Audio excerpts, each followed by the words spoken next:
Last 4-5 days గా చేస్తా అంటే కూడా మేజర్ గా అందరు చెప్తా ఉండేది నీళ్ల ప్రాబ్లం చెప్తా ఉన్నారు. 5 years లో అసలు ఇండ్లే రిలీజ్ కాలేదనుకుంటా. మేము ఊర్లలో తిరిగినప్పుడు కూడా టీడీపీ నాయకులు ఒకరో ఇద్దరో వాళ్ళ ఇండ్లు పెద్ద పెద్దగా ఉన్నాయి కానీ పాపం మిగతా వాళ్ళ పరిస్థితి అంతా చాలా దీనంగానే ఉంది. సో అదే వీధిలో ఉంటా ఆ లీడర్ల వీధిలో ఉండే వాళ్ళు కూడా అన్హ్యాపీగా ఉండారు. ఎందుకంటే వాళ్ళకి ఇండ్లు రాలే, వాళ్ళకి పెన్షన్లు లేవు, వాళ్ళకి రేషన్ కార్డ్స్ లేవు. సో అసలు గడిచిన 5 ఏళ్లుగా ఏమి జరిగినట్టు 10 ఏళ్లుగా కూడా ఏమీ జరిగినట్టుగా లేదనుకుంటా.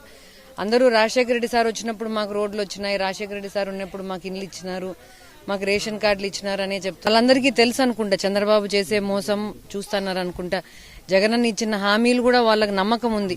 ఎందుకంటే జగన్ గారు గడిచిన 9.5 సంవత్సరాలు కూడా ప్రజల మధ్యలో ఉంటా ప్రజల ఇష్యూస్ ఏంటి, యాక్చువల్ గా వాళ్ళు ఏమేం ఫేస్ చేస్తున్నారు అని దాన్ని బేస్ చేసుకుని నవరత్నాలు చేసినారు కదా. సో అది కాకుండా ఈ 9.5 ఏళ్లు జగన్ ఎక్కడ ఏ కాంప్రమైజ్ కాలే, ఏ విషయంలో కూడా కాంప్రమైజ్ కాలే.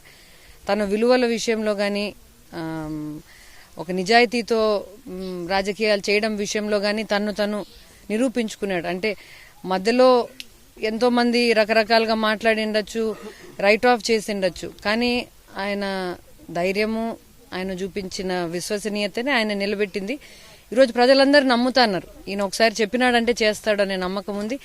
జగన్ కూడా అంతే ఆలోచన చేసి చెప్పినాడు.